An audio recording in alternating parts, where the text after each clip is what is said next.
Hello everyone and welcome back to my channel. I have bought Corey Fresh Cleo de Nile last year and I have recorded a video of her. However, I never ended up posting it. At the time I wasn't posting on my YouTube at all, so it was just sitting in my drafts for a long time, and today finally I'm deciding to do something with that footage, and I figured that a nice way to approach this review would be to talk about this doll in regards of the first core Cleo that originally came out when G3 was born. So in this video, I'm not just going to review Corey Fresh Cleo de Nile, but I'm going to talk about whether I believe that this doll is actually better than the first one or not. In what aspects is it better? In what aspects is it just as good as the first one? And perhaps in what aspects is it worse? I really like this doll. There's just something about this doll that is really charming to me. I believe it's a really nice doll. It's not the most extravagant doll that you have ever seen in your life, but it's definitely a very pretty doll, and I think it is a very nice Cleo de Nile doll. So we're gonna go and take a closer look at the doll and talk a little bit about whether the core refresh was needed. Did we need a refresh? Is the refresh good? Is it better than core? Why did we need core to be refreshed in the first place? I think we all know why. At first, I really defended core and was like, no, we don't need it to be refreshed. They're perfect just the way they are. I will always defend Monster High no matter what. Now that a little bit of time has passed, I do understand that those dolls, they didn't necessarily encapsulate the personalities of the characters. They were kind of simple dolls, and you can definitely see that back in the day, Metal just didn't really find Monster High's new personality yet. Everything was really fresh. Everything was really new. So they were playing it safe, and they were putting out dolls that weren't too complicated or weren't really crossing any boundaries. They were very dolls. They were dolls. Nothing too special, nothing too exciting. I do think they were pretty and nice, but you could definitely see that they were a first attempt. And now I believe Monster High is much better at creating dolls. So we are going to talk a little bit more about how core was made better by Core Refresh through looking at Cleo de Nile's Core Refresh doll. Thank you so much for being here. Thank you for watching, and let me know what you think in the comments. So this is my doll, and on the screen you can also see the original core Cleo. So the original core dolls came out in 2022, and I believe after a lot of fans were saying that they didn't particularly enjoy those dolls very much, Monster High in 2023 came out with the Core Refresh line. I do personally believe that creating the Core Refresh dolls was a direct response to people's criticism. However, I do also believe that even if people didn't criticize the core doll line, eventually we would have gotten Core Refresh dolls anyway. Maybe they just wouldn't have been called Core Refresh. And that is because looking at the evolution of Monster High since the 2022 debut of G3, you can definitely tell that the designers, Metal, Monster High, everyone who is behind this franchise has seemingly realized that the core dolls were just not it. They just weren't good enough to stay relevant. In my humble opinion, other than a few hiccups here and there, Monster High's quality, the doll's quality seemingly have been on a continuous rise, so I'm really excited to see where the franchise is going to go in the future. Now, talking about this doll specifically and the one that came before her, I actually believe that Cleo's original core doll is one of the strongest, if not the strongest, in the line. I believe because her aesthetic is so incredibly strong, it is quite easy to make a good doll for her, but at the same time, I do have to say that the core doll is just missing that diva essence that Cleo has. The mummy aesthetic, the Egyptian aesthetic was definitely already there. For example, I'm really glad that they kept the fringes on Cleo's sleeves, even on the Core Refresh doll, because I think it's very cool. But With the core doll, you can tell that the idea was there. Meanwhile, with the Core Refresh doll, we see more than an idea. We see a great execution of a diva character.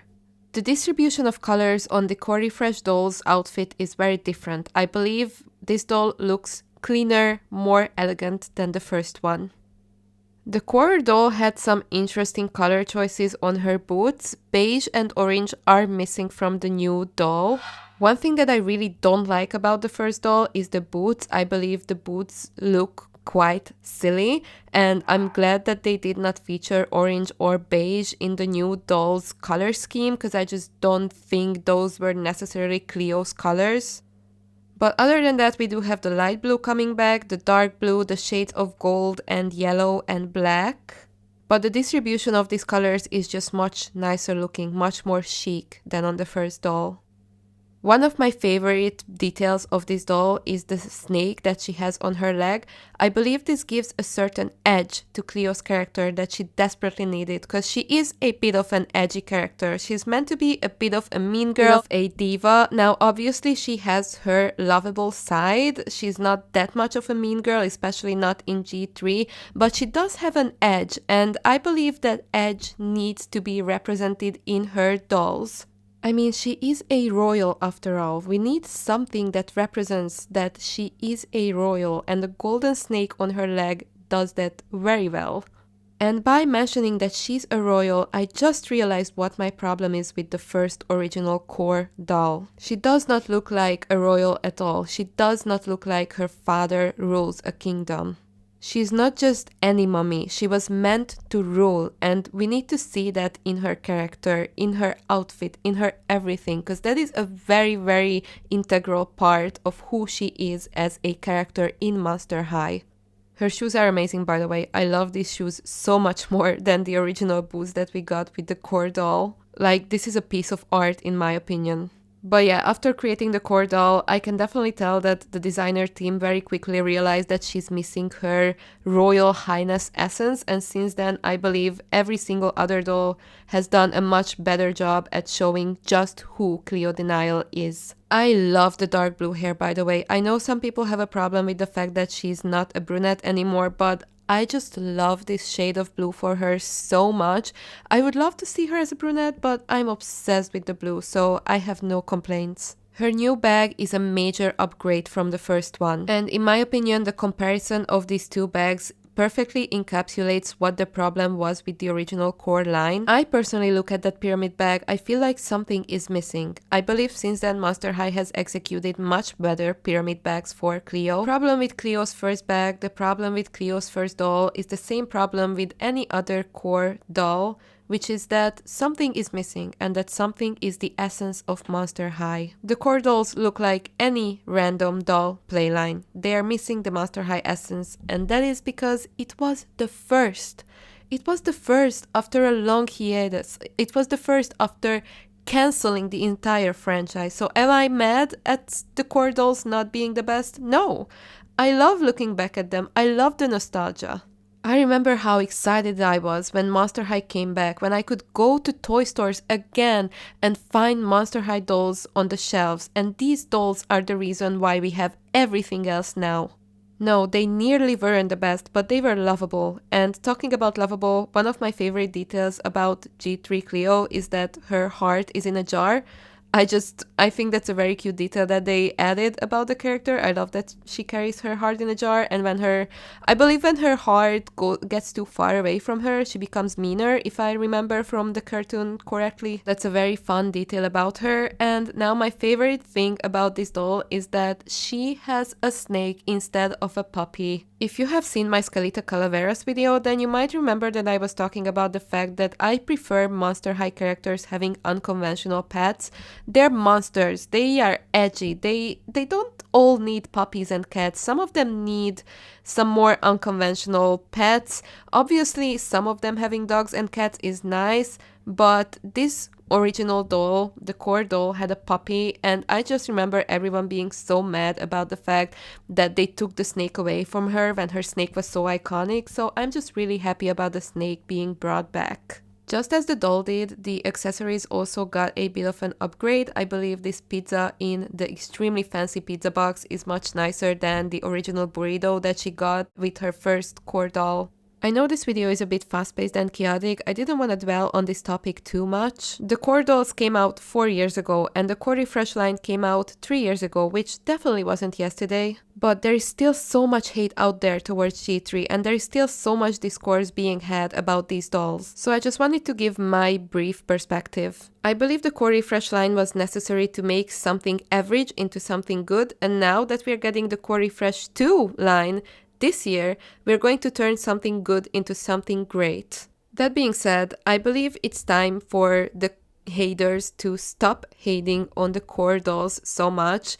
If you truly love Monster High, then I think you should see it as a nostalgic little beginning to a great franchise. As I said before, they are the reason why everything else is here now. They were the first. They are the ancestors of every other G3 doll.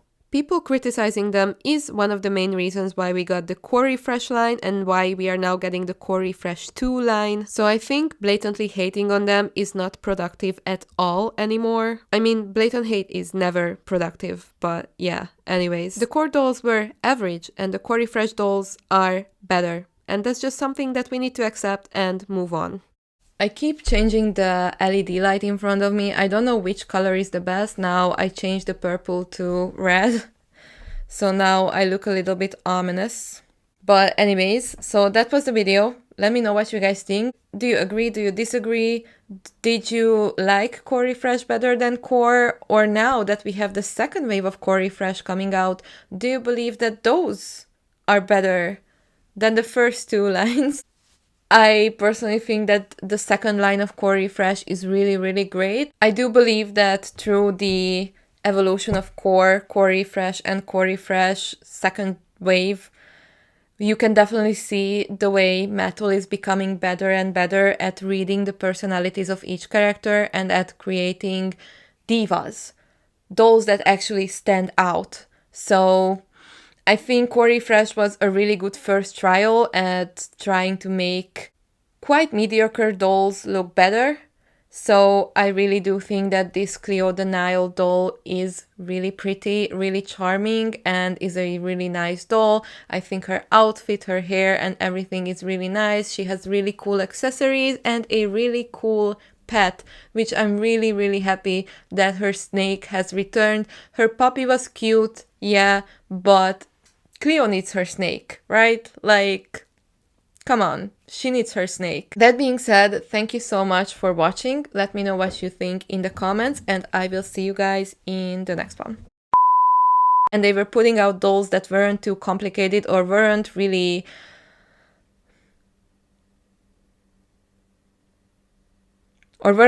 crossing any boundaries. Hope you enjoy the clown look, because it's going to haunt this YouTube channel many, many times. I really enjoy dressing up as a clown, because I am a clown.